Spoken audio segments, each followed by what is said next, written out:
Hello students, आज हम पढ़ेंगे बसंत भाग 3 का 8वीं कक्षा के लिए पार्ट नंबर 1 का प्रश्न अभ्यास करेंगे। प्लीज़ वीडियो को लास्ट तक देखें। अगर आप चैनल पर नए आए हैं तो चैनल को सब्सक्राइब कर दें और इस वीडियो को लाइक कर दें अगर आपको पसंद आए तो।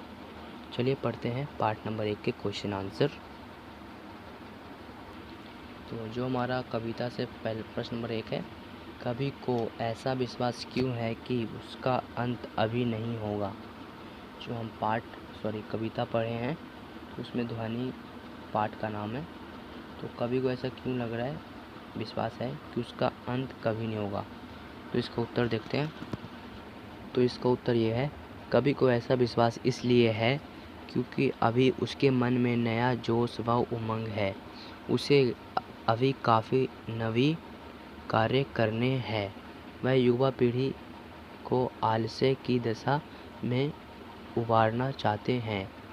जो कवि है उसे विश्वास है क्योंकि उसके मन में नया जोश, मतलब कि अभी वह जवान है, नवीन है, वह युवा पीढ़ी के आलस्य की दशा में उबरना चाहते हैं। ठीक है, इस तरह से हमारा प्रश्न नंबर 1 का आंसर होगा। जो हमारा प्रश्न नंबर 2 है, फूलों को अनंत तक विकसित करने के लिए कवि कौन कौन सा प्रयास करता है। जो अभी हमने कविता पढ़ा है उसमें कवि फूलों को किस किस प्रकार से विकसित यानी उगाने के और आगे जाने के लिए क्या क्या करेंगे, तो इसका उत्तर देखेंगे। तो इसका उत्तर ये है, फूलों को अनंत तक विकसित करने के लिए कवि उन्हें कलियों की स्थिति से निकालकर खिले फूल बनाना चाहता है। कवि को मानना है कि उसके जीवन में बसंत आया हुआ है, इसलिए वह कलियों को हाथों से बसंती स्पर्श से सिखा देगा। वह फूलों की आँखों से आलस्य हटाकर उसे चुस्त और जागरूक करना तथा अपने नवजीवन के अमृत को सींचना चाहता है। तो ये हमारा प्रश्न नंबर 2 का आंसर है, यहाँ से लेके यहाँ तक। ठीक है, इसको देख लीजिए। हमारा प्रश्न नंबर 3 है, कवि पुष्प यानी फूल होता है, पुष्पों की तंगड़ा और आलस्य दूर हटाने के लिए क्या करना चाहता है। तो प्रश्न नंबर 2 ये है।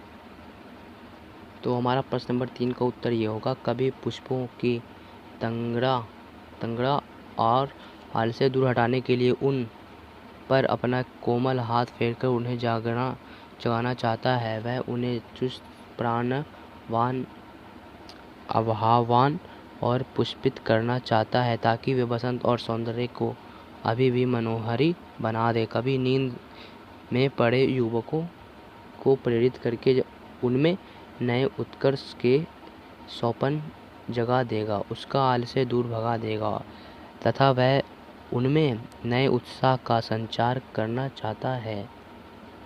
तो वह दूर हटाने के लिए क्या क्या करना चाहता है, तो इस तरह से देख सकते हैं।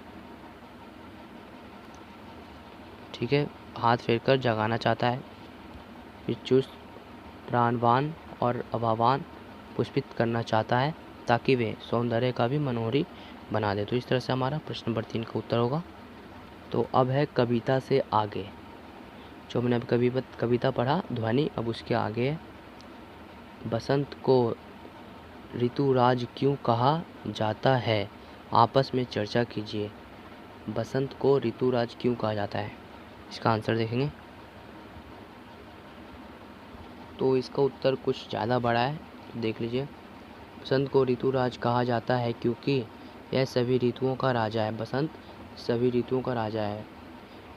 ऋतु बहुत सारे होते हैं, शीत ऋतु, इसी तरह के बहुत सारे ऋतु होते हैं। तो बसंत ऋतु इन सभी ऋतुओं का राजा है। जिस तरह से जंगल में जंगल का राजा शेर है, उसी तरह से ऋतुओं का राजा बसंत है। ठीक है, आगे देखते हैं। इस ऋतु में प्रकृति पूरे यौवन होती है। इस ऋतु के आने पर सर्दी कम हो जाती है, मौसम सुहाना हो जाता है। इस समय पंचतत्व अपना क्रोध छोड़कर सुहावने रूप में प्रकट होते हैं। पंचतत्व जल, वायु, धरती, आकाश और अग्नि अभी अपना मोहक रूप दिखाते हैं। जो हमारा पंच तत्व है, जल, वायु, धरती, आकाश और अग्नि, ये बसंत ऋतु में मोहक रूप दिखाते हैं, मतलब कि अच्छा रूप दिखाते हैं। पेड़ों में नए पत्ते आने लगते हैं। बसंत ऋतु में पेड़ों में नए पत्ते आने लगते हैं। आम बौड़े से लद जाते हैं। जो आम का पेड़ है वह अपने टहनी में लद जाते हैं, तभी वह नीचे आने लगते हैं। ठीक है। खेत सरसों के फूल से भरे पीले दिखाई देते हैं। सरसों के पीले फूल ऋतुराज के आगमन की घोषणा करते हैं। जब सरसों के फूल अगर पीले हो गए तो समझ जाए कि बसंत ऋतु आने वाला है। ठीक है। खेतों में फूली हुई सरसों पवन और झोंकों से हिलती ऐसी दिखाई देती है मानो सामने सोने का सागर लहरा रहा हो। कोयल पंचम स्वर में गाती है और सभी कुहू कुहू कुहू कुहू की आवाज़ से मंत्रमुग्ध करती है। इस ऋतु में आपकी छठा देखते ही बनती है। इस ऋतु में कई प्रमुख त्यौहार मनाए जाते हैं, जैसे बसंत पंचमी, महाशिवरात्रि, होली। जो बसंत ऋतु है उसमें बहुत सारे त्यौहार भी मनाए जाते हैं, जैसे कि यहाँ पे कुछ एग्जाम्पल दिया हुआ है।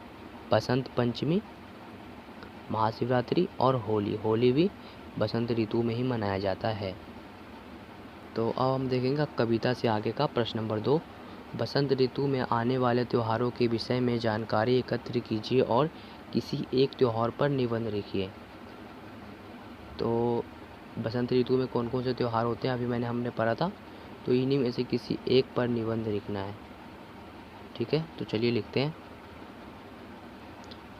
तो इसका 5वां का उत्तर इस तरह से होगा।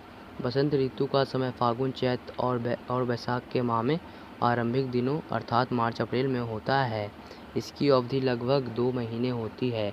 बसंत ऋतु में कई त्यौहार मनाए जाते हैं, जैसे बसंत पंचमी, महाशिवरात्रि और होली। अगर हमें इनमें से किसी एक पर निबंध लिखना है तो चलिए हम होली पर ही लिखते हैं। तो हम प्रश्न नंबर 5 का होली पर निबंध लिखने वाले हैं। देख लीजिए, होली का निबंध है। हमारा देश भारत विश्व का अकेला एवं अनूठा देश है जहाँ पूरे साल कोई न कोई त्यौहार मनाया जाता है। रंगों का त्यौहार होली हिंदुओं का प्रसिद्ध त्यौहार है, तो जो फाल्गुन मास की पूर्णिमा को मनाया जाता है। चलिए इसके बारे में पढ़ते हैं। यह त्यौहार रंग एवं उमंग का अनुपम त्यौहार है। जब बसंत अपने पूरे यौवन पर होता है, सर्दी व विदा आने देने का ग्रीष्म का स्वागत करने के लिए इसे मनाया जाता है। संस्कृत साहित्य में इसे त्यौहार को मदनोत्सव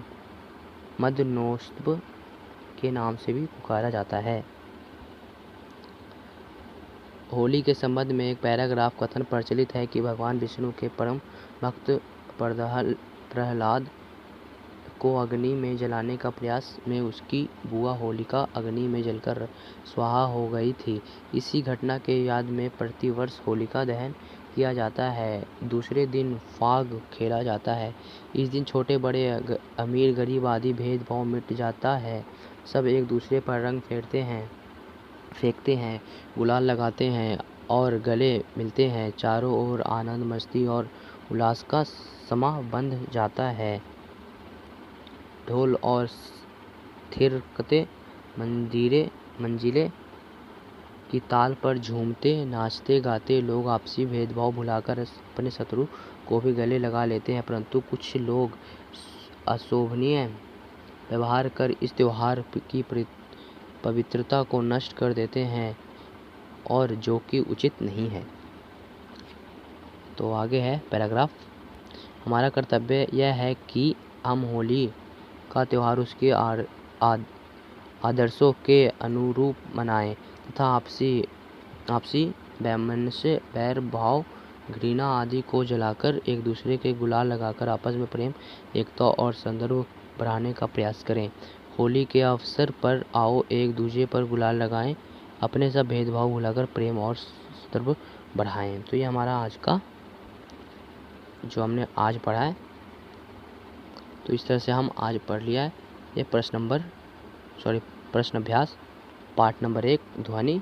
इस कविता का लिखा है सूर्यकांत त्रिपाठी निराला। ठीक है, तो आप मेरे चैनल पे पहली बार आए तो चैनल को सब्सक्राइब कर दें और इस वीडियो को लाइक कर दें, और भी आगे आने वाले सभी किताबों के सॉल्यूशन देखने के लिए चैनल को सब्सक्राइब कर दें। तो मिलते हैं अगले प्रश्न अभ्यास में, तब तक के लिए गुड बाय। सब्सक्राइब कर दो मेरे चैनल को और लाइक कर दो इस वीडियो को, और आगे आने वाले वीडियो को देखने के लिए बेल आइकन को ज़रूर दबाएं।